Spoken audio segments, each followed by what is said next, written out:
Hey Cubs fans, this episode is brought to you by J&K Beef Jerky, true American flavor. If you're looking for a legit go-to snack, this is it. J&K Beef Jerky is made from real cuts of beef and brisket, thick cut, full of bold flavor and actually satisfying. None of that thin, dry stuff.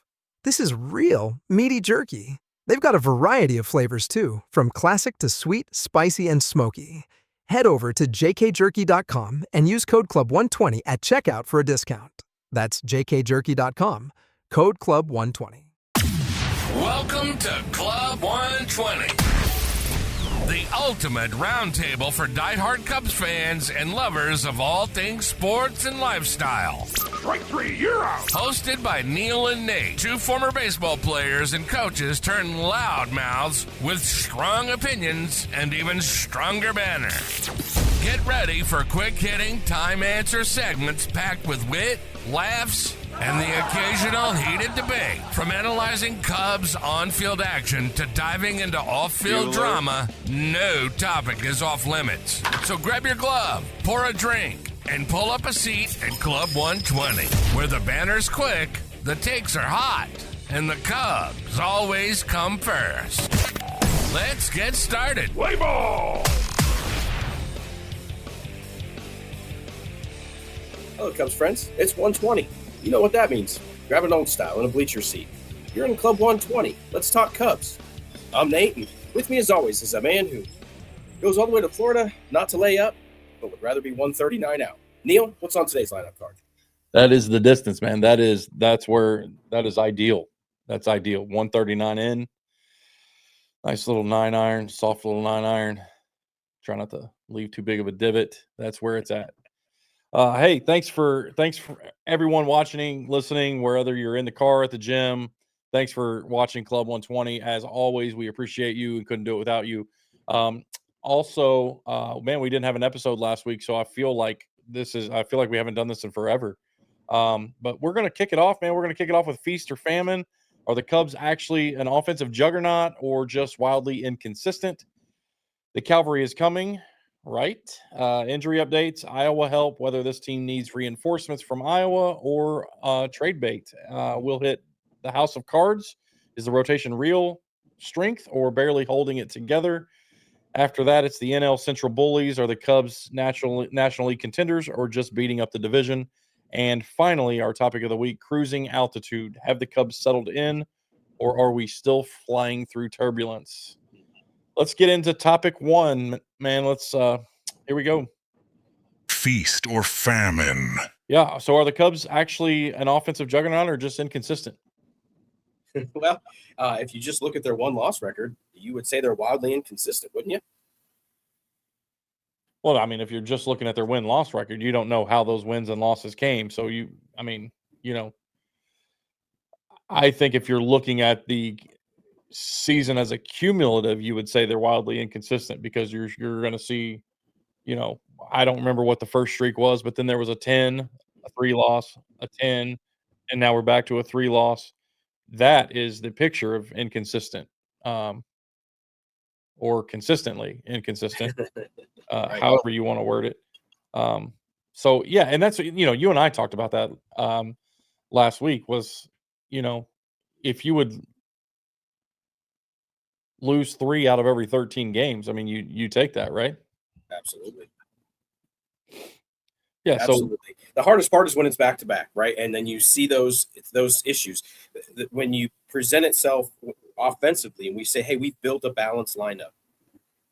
Then how do they all go cold at the same time, right? Like how does a lineup that's built for balance go 3 innings?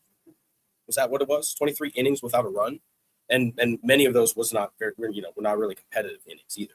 So that's the wildly inconsistent part from an offense that will absolutely kill a playoff series. Like, it doesn't matter how well you throw. It doesn't matter who's on the bump. If you can't score, you can't win. And that's the bottom line. You still have to have an offense in baseball. Yeah, no, I mean, I think to your point, I think the thing you hope for is that the 10-game version of the Cubs is who shows up in October, and not the 3-game. I think it was were we shut out twice in a row? Was it 0-0 and then two last three. night, or- Yeah, I think it was three in the third inning we scored. So yeah, it was 20-ish innings, and then a couple innings before that in the last game too. So I think the streak was at 23.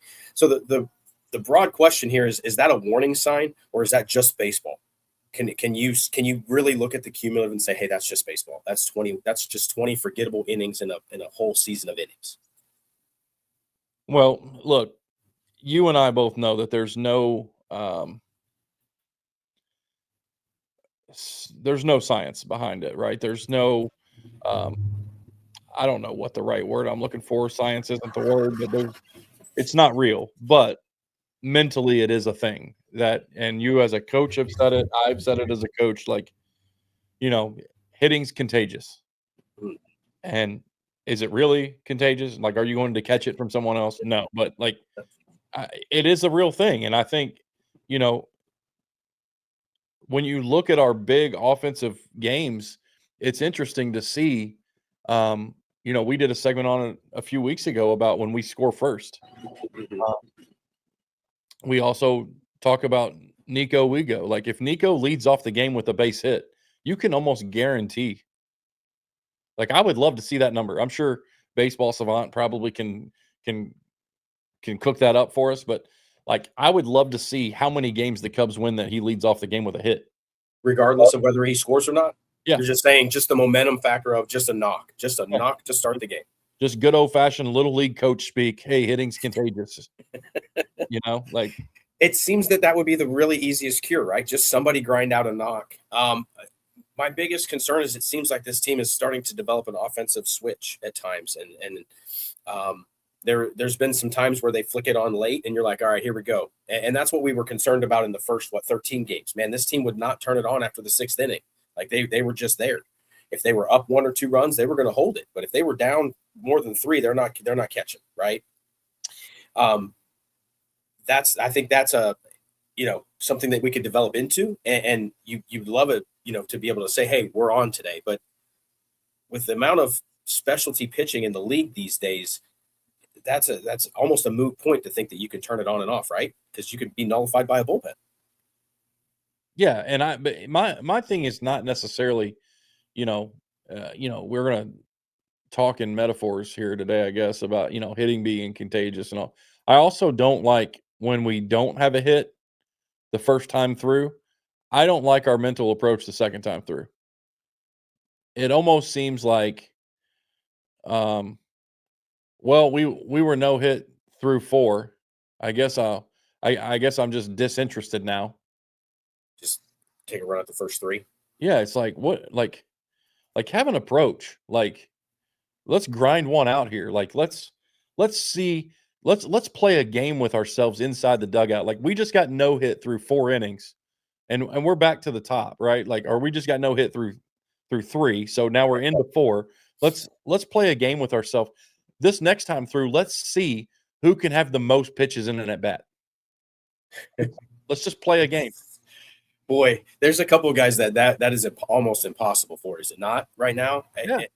And there's some correlation to that in both ways, right? You see Mo Baller kind of having a dip here now that everybody's kind of figured out he'll hunt your first pitch if you're not careful, and having him, it's hard to grind out 6-7 pitch at bats when you're 19, 20 years old and you haven't seen 200,000 major league pitches in a season. That's it. So this offense is built for consistency, and we've seen it at its best. And I think that's the point, Neil, is which one is going to show up in October, and the warning signs for us just kind of flicker now, right? That's a flare. Like, well, that's noticeable. But the reality is those 10-game stretches are way more exciting to think about because they did grind out games. They are built athletically. They do take extra bases. And on top of it, we're built defensively to keep those 1-run ball games right where we're at if the bullpen takes care of itself, right? And we found ourselves in a lot more of those ball games lately. So we're complaining about a 3-game losing streak or a couple of them, but realistically, folks, we are 20-6 in our last 26. So I'm okay with our record. Okay, well, let me ask you. I want to ask you 2 questions. Ooh, okay. Question number 1 is: do you, in your heart of hearts here, do you feel like this lineup's dangerous or unreliable? I think it's dangerous because when they have when they've shown the ability to grind on that, those at bats, that's available at any time. And it's sprinkled in there already with Nico, giving quality at bats. But the reality is we've seen some clutch stuff from Dansby this year. We've seen the ability to have that, that magic in your back pocket. And we saw a little bit of that last year, but it fizzled late. And I feel like other guys are contributing right now. So we're built on chaos. And so when you start seeing that chaos and then you add that, hey, we're making other teams play chase to go with it.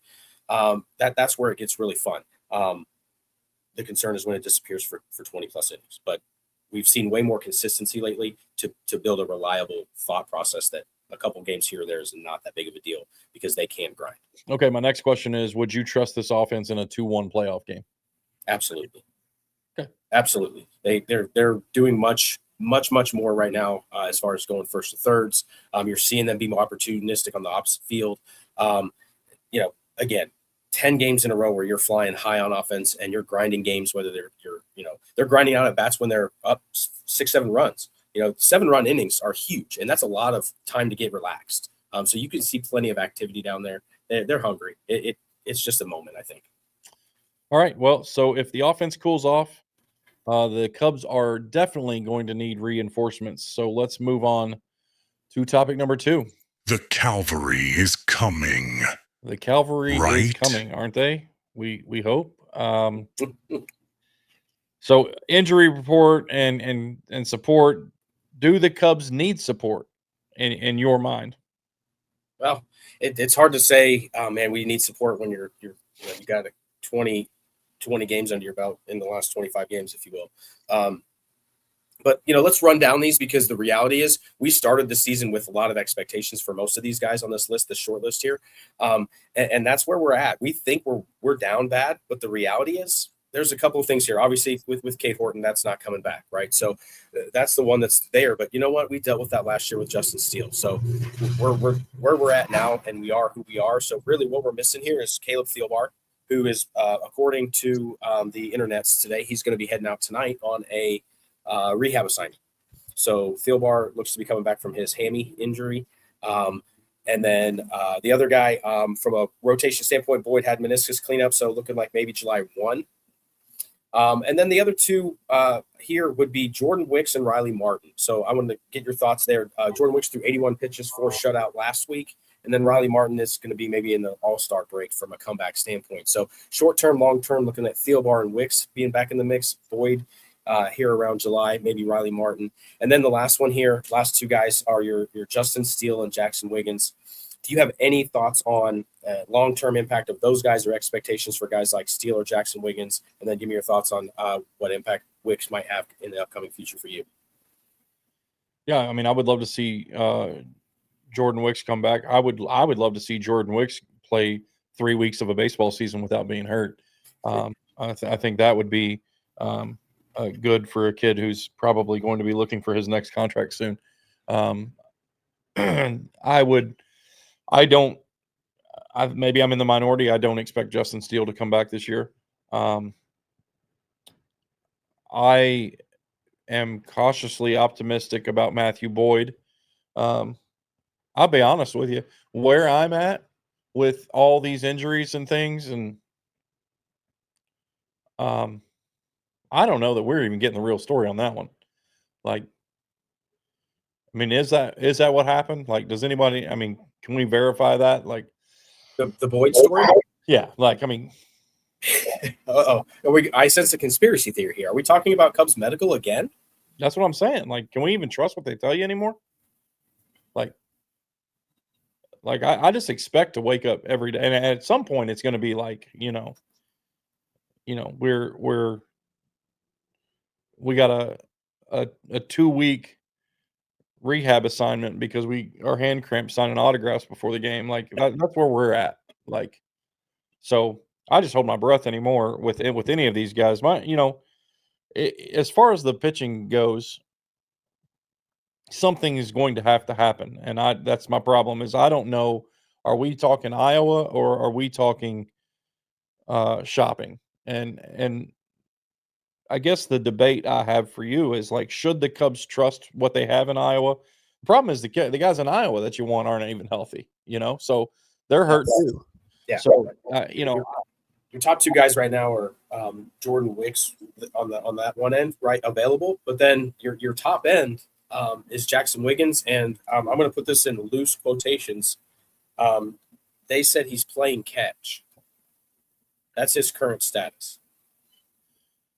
Yeah, I mean, you and I can go out and play catch. We're pretty far away from starting a Major League Baseball game, so that's what it sounds like. So, what is the ability then to spend early? Is there an appetite to spend early? Are you sensing that there is that, or are we able to, I guess, float or tread? I don't know. I mean, we're not even treading. We're being successful. Is there a chance to just keep moving at the pace that we're at and survive this? I don't know. I that's what I'm saying. Every day you wake up and there's another pitcher who's been hurt, and sometimes it's playing with their kids. It's not even freaking pitching. So I don't know. I don't know the answer. Should the Cubs trust Iowa or start shopping early? I would start shopping early, and I would just start. I would blow the whole thing up if it were me, because none of our guys seem to be able to stay healthy. So let's go get somebody who has been developed and medically had taught how to repair and prepare their body by some other organization, because ours sucks. So let's go get other guys from other programs and try not to let our medical staff and training staff anywhere freaking near them. That's my vote. I know you can't have your cake and eat it too. So we're going to be stuck with, the clown show that is currently preparing our guys and their bodies to be able to withstand a 162 game season. I'm just thinking, like, if I am one of those guys that's down there, like on that staff, not the pitchers themselves, the training staff, I think you and I kind of talked about this weekend in regards to something else. I think this is something that doesn't even make your resume. I think you don't want people to know, like, oh, I was part of the 2025 and 2026 Chicago Cubs training staff. Rash of obliques, arm injuries. Yeah. It's there's going to be some files that obviously we aren't privy to because they're medical files that we just obviously aren't in those meetings and aren't available legally, first and foremost. But it would be fascinating to have those released and uncovered, because there's some stories floating around, and it doesn't all add up at times. And the rash of injuries, you can't just say, oh, knock on wood. You can't keep knocking on wood like that. It's insane to think that there's not something correlated to who, what, when, where, and how these athletes are in the same buildings and having similar results. So which area needs help first in your mind? The bullpen or the rotation? Well, you got weapons, right? I think at this point, if you think and believe that you are a playoff team, your idea is to develop weapons. You have to survive this, because you're only going to have 3 real starters in the postseason, because you're going to have 3 games guaranteed. And then you're going to have to empty the tank at some point. So you need weapons. You need weapons like a Ben Brown. You need weapons like a Thielbar. You need weapons like a Phil Maton making more lemonade, who seems to also now be able to throw every day, right? If he's going to give you 3 to 4 zeros a week, low stress, and just a nice little lemonade stand, 3 up, 3 down, I'm here for that. And I think that's why he was brought in. But to me, I think it's one of those, can you identify a starter that doesn't cost you prospects from that perspective? Because you can see where Jed's mindset is, right? It has to be controllable. If you're going to get one of my prized possessions, we must have control. So I don't see any rentals here this early in the ball game. I could see rentals in the late July stage. But if we're shopping early here, Neil, we're looking for somebody that's going to have control, and it's not going to cost us a frontline guy like they think, even though you would like to blow it up. Okay, so I think you've pretty much segued right into topic number 3. Sure. House of Cards. So starting pitching is sustainable strength or house of cards. Are the Cubs surviving because the rotation is legit, or do they just got a really strong roll of duct tape down there? Well, And the reason this one came up here and this one made it is because last night, honestly, you watched C. Ray, and I only got to see bits and pieces of it catching flights here. But what I saw was where it fell apart, and that's where it was, right? Are we strong, or when it goes right now? And that's where you saw, you said, well, at least we didn't give up 10. I think that was the text. Like, at least we didn't give up 10. And that's what it felt like. Well, here it goes. Shoto's collecting swords again. JMO's really stabilized. Cabrera has just this easy, about his delivery in the game that he starts. So there's a lot of confidence there. And up until last night, C. Ray is there. But that was a glimpse of it. Is there regression? Because that's what regression looks like. And it falls quick. So there's a lot of stress on this rotation right now. And that is the biggest concern. For me, is that, are they capable of doing this? Sure. But having a Matthew Boyd, having a Justin Steele, having a lead dog out there to lead these guys, because I don't see any of those guys as the ace to me. That those guys aren't my ace. And that's my biggest concern. Yeah. You're exactly right. There is no, outside of the way Shota's been throwing it, but I still worry about Shota and giving up the long ball, but the way he's been throwing it, I would say really the closest thing to an ace we have, again, probably the minority, probably shouldn't say it out loud, but it's just what I feel like Cabrera, even when he's good, he's given up a lot of hard contact.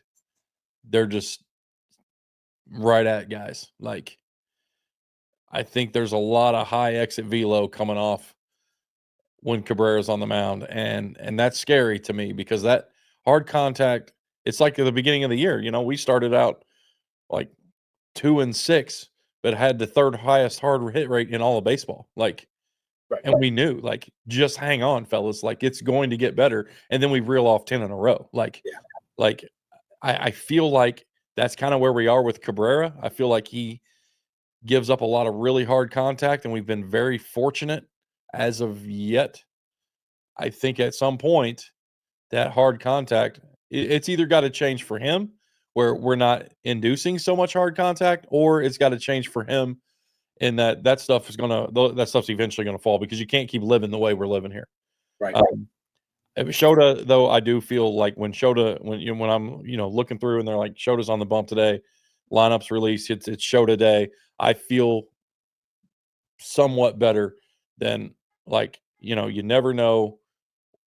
Colin Ray's always solid, but you never know. Yep. And so real quick, just to put a nice, quick, easy bow on this, do you believe that this is a playoff caliber rotation or just a fun first half story? No, I think they got to have another arm. I think there's got to be another arm down there. We're missing at least one piece, and maybe we already have that piece. It's just they're either hurt or we don't have them. I would feel better if Boy didn't play with his kids so aggressively.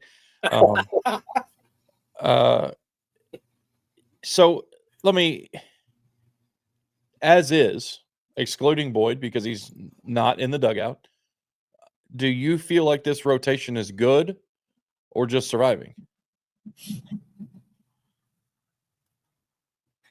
I think it's a good rotation. It's not a great rotation. Okay, I think it's competitive. I think it gives us a chance to win every single day.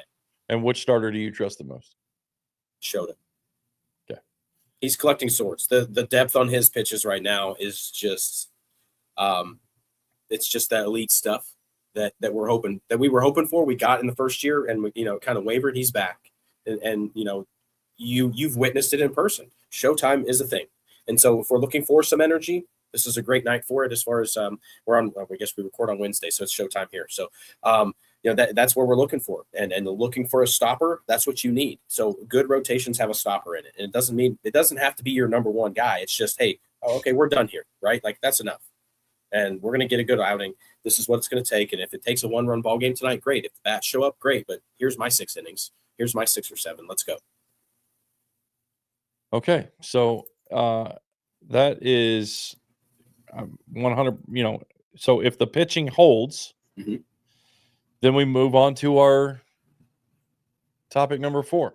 NL Central Bullies. Do you think the Cubs are contenders for the NL, or do you just think they're NL Central Bullies? Ooh. We broke this down, I guess at lunch yesterday, talking about it, and worst to first. How do you rank the Central right now? By the way, they're all still over 500. So are we even going to get out of our own division is still a thing, because considering we've rattled off 2 10-game winning streaks and we still have a 2.5-game lead as of today, I feel like it's going to be a tighter summer than we feel. Yeah, I agree. I agree with that 100%. I've said for 2 years that Tito keeps me up at night. Now, you know how I feel about that. I think at the end of the day, Cincinnati's going to Cincinnati. They don't have the roster built to play the way that Tito wants to play the game. Just like I say that and I make fun of their roster, and here we are still out of challenges in the 3rd inning. So Well, no Cub fan is ever going to apologize for sweeping the Reds and taking care of business in May. Stacking wins is important. It doesn't matter who it's against. The concern for the Central is, there's a lot of power arms out there, and at times that's our biggest kryptonite. Do you feel like we have a division that can ready us for a playoff run, because we have to face Skeens, lefties like Lodolo, Mizrowski, and those guys? yeah, I do. It's just I don't know. I don't know what it is. Maybe I'm almost sure that I'm an idiot, but like I'm not scared of those guys. Skeens doesn't scare me in the slightest. Like, I think we faced him twice last year and rocked him both times. I think one time we chased him in the 2nd inning.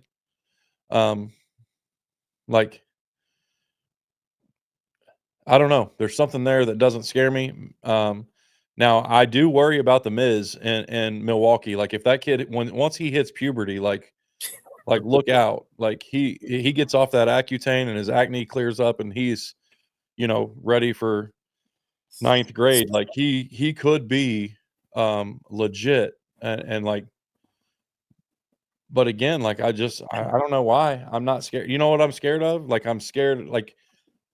Like I look at teams outside the division that scare the daylights out of me. The Atlanta Braves. Like, I don't think people realize how, we won 10 in a row, and the whole time we're winning, I'm thinking, man, getting swept in Arizona is a real possibility. Out there, yeah. Atlanta. Mm-hmm. Like, that's terrifying to me. Like, the Dodgers, the Braves, those scare me.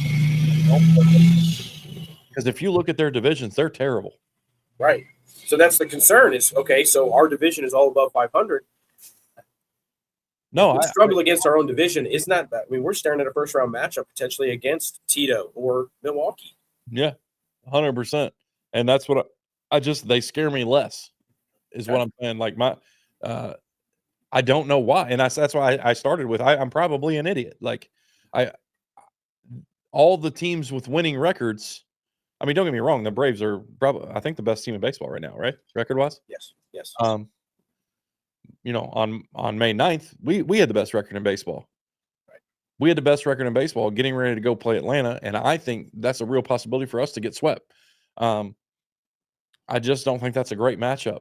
So there you go. There's your question of the day then, right? What does it take for the Cubs to be a legit NL contender? If you think that we don't match up with the Braves and then the Dodgers as well. The argument then is, right, like, would you consider Atlanta major market? I mean, yeah, no, yes, in that area, yeah, yes, because they get that whole region, right? They get the Carolinas, they get Florida, because people still don't realize Tampa has a team, and they're actually just as good as everybody else in the league this year. So there's that. Yeah, it's a pretty major market. Okay, great. So they're a major market.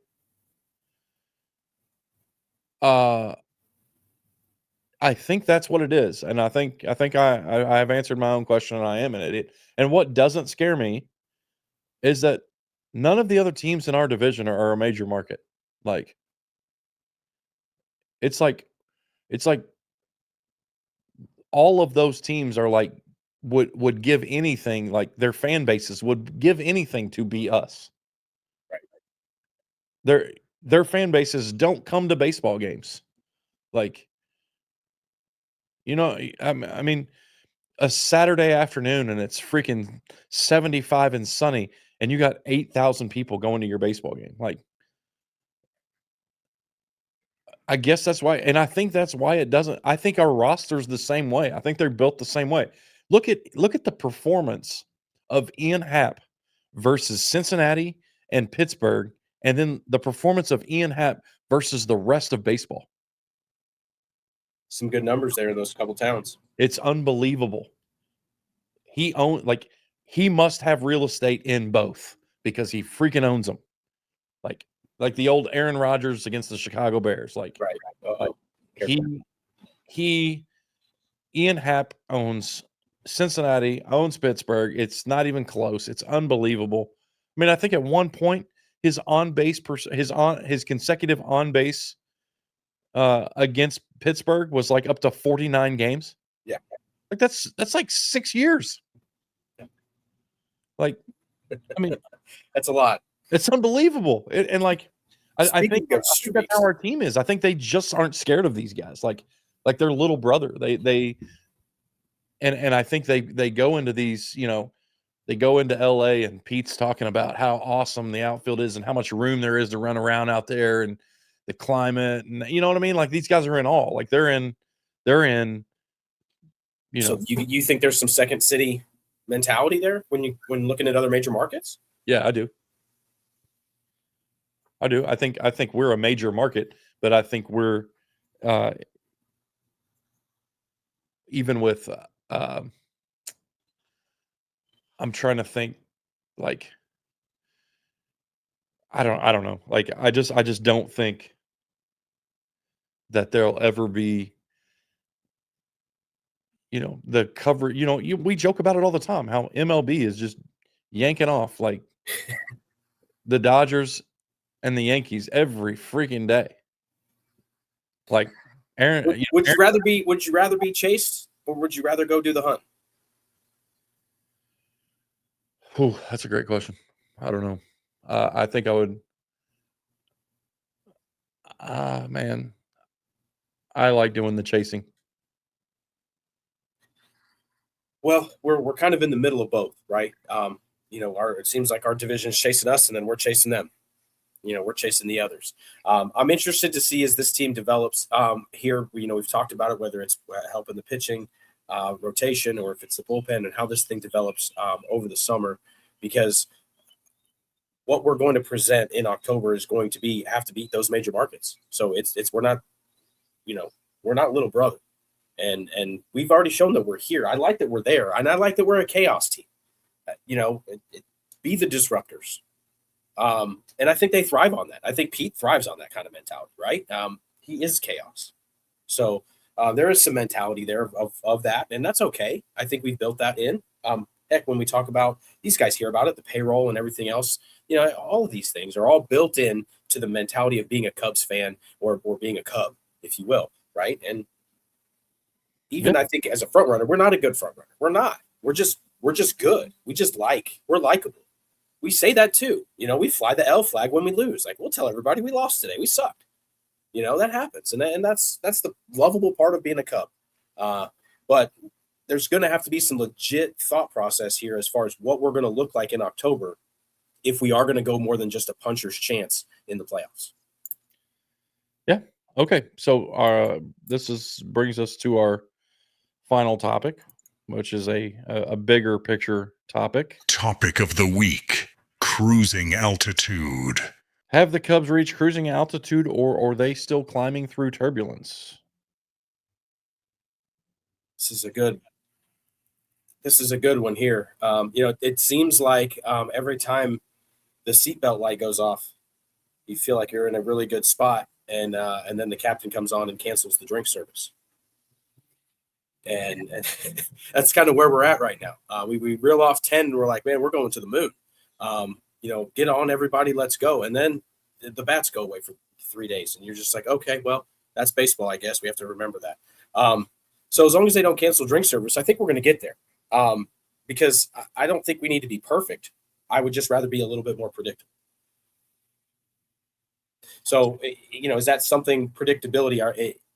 Have you seen enough baseball in the last 6 weeks to define the Cubs and their season right now? Today is the 13th, and about a month ago, I think I told you that I would be ready to tell you who the Cubs are on May 15th. Yes, sir. So in 2 more days, I'll tell you who I think. I think I like the Cubs. I like the roster. I like I like guys that I didn't think I was going to. Like, I find myself now saying, like, maybe we offer an extension to Ian. Like, you can't look at Ian and say, he hasn't been part of the success of the 2 10-game streaks. Like, I mean, he got on base every day for 30 days. Like, I mean, he had the longest streak in baseball there at the end. Like, I think days 27, 28, 29, and 30, he had the longest streak, and he held it for 4 days. And so to me, I think this team has all the pieces, and like we started the show, it's contagious, man. Like, when Nico goes, we go. It reminds me of the old Dexter Fowler days. Like, when Dexter Fowler let off the game with a base knock, you just knew it was going to be a great day. And I feel that way with Nico. I love the kid. I hate to put that much pressure on him, but I feel like that's it. Like, I feel like if Nico goes up, AB number 1, leads off the game and hits a gapper, hits a ball hard, I think, okay, draws a walk, like, okay, we're going to be just fine. We're going to have traffic all day. And you know what's weird is I'm not in love with it. I'm not in love with it. We've had some games where it's like, but I am getting there where I feel like when we have traffic, we're starting to push those across. Like, we're not. I feel like there was a stretch there of probably 25 games last year where we just bases loaded, no outs, and no runs. We're good at starting innings well. We can put traffic on. That's probably the biggest indicator over these winning streaks is hitting with runners in scoring position. It's very simple. Are they going to execute? If they execute early in the game, it typically continues throughout the course. You're not going to get runs every inning, but this team threatens more than most because you have guys like Ian Happ who are good at getting on base. And then you have guys that hunt first pitches that you want to hang one, we're going to bang them. Michael Bush, Mo Baller, right? They go up there looking. That's their plan. Their plan is, if I see this in the first pitch, I'm clearly going to get a hard knock.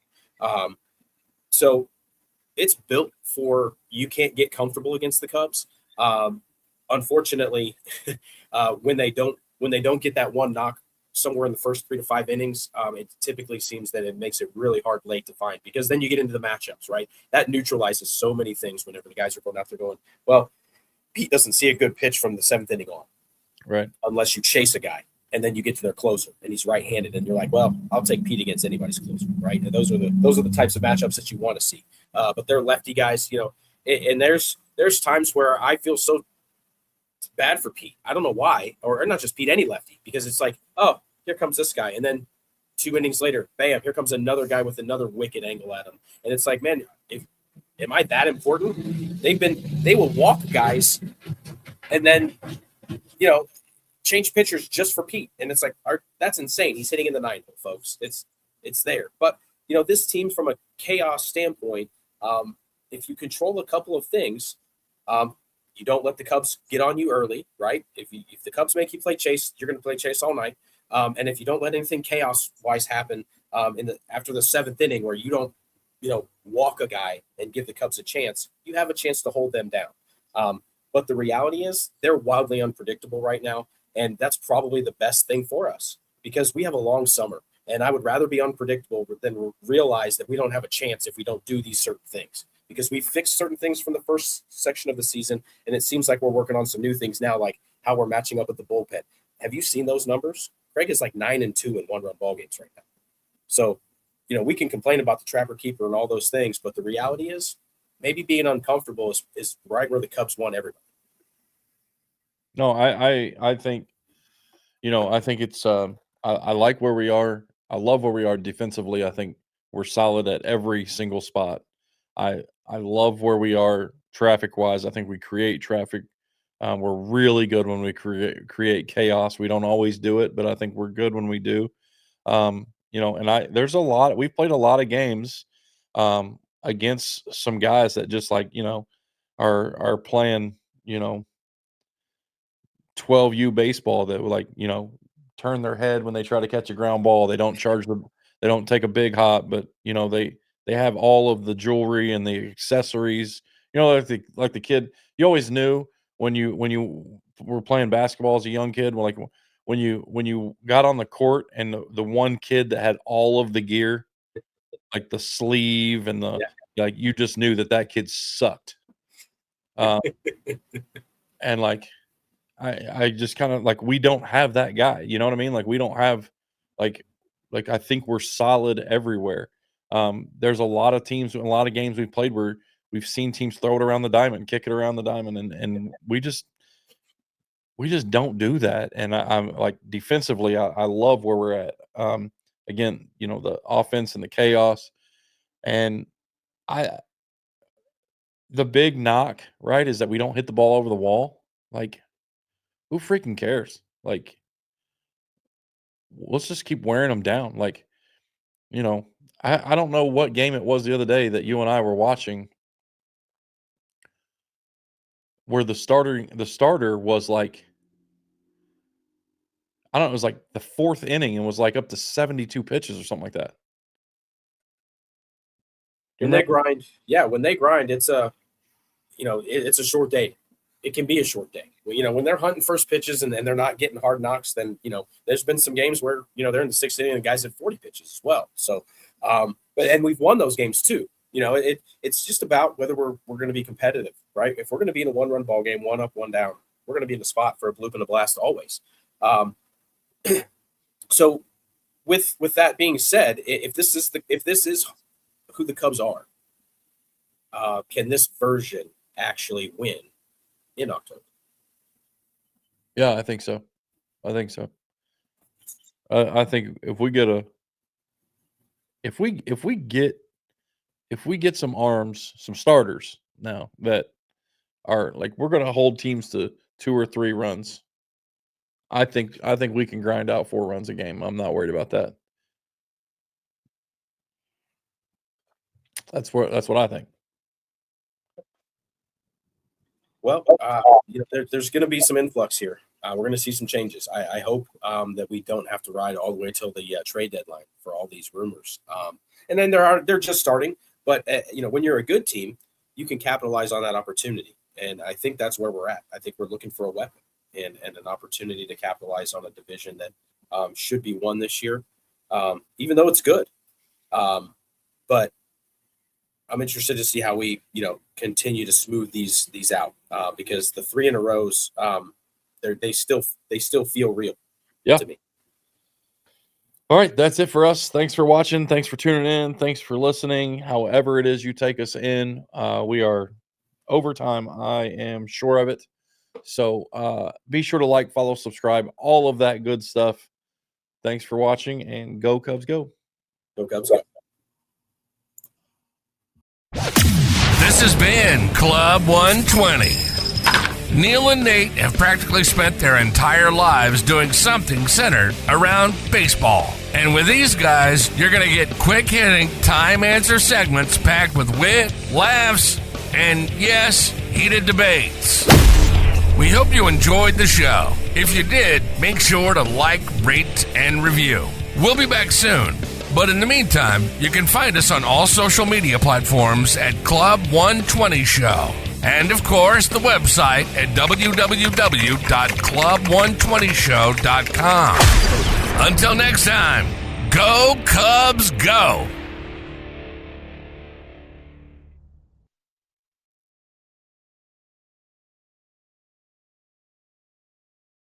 This podcast was produced and recorded by Vocal Media Solutions. Unauthorized reproduction or redistribution without written consent is strictly prohibited. Interested in launching your own show? Visit vocalmediasolutions.com to get started.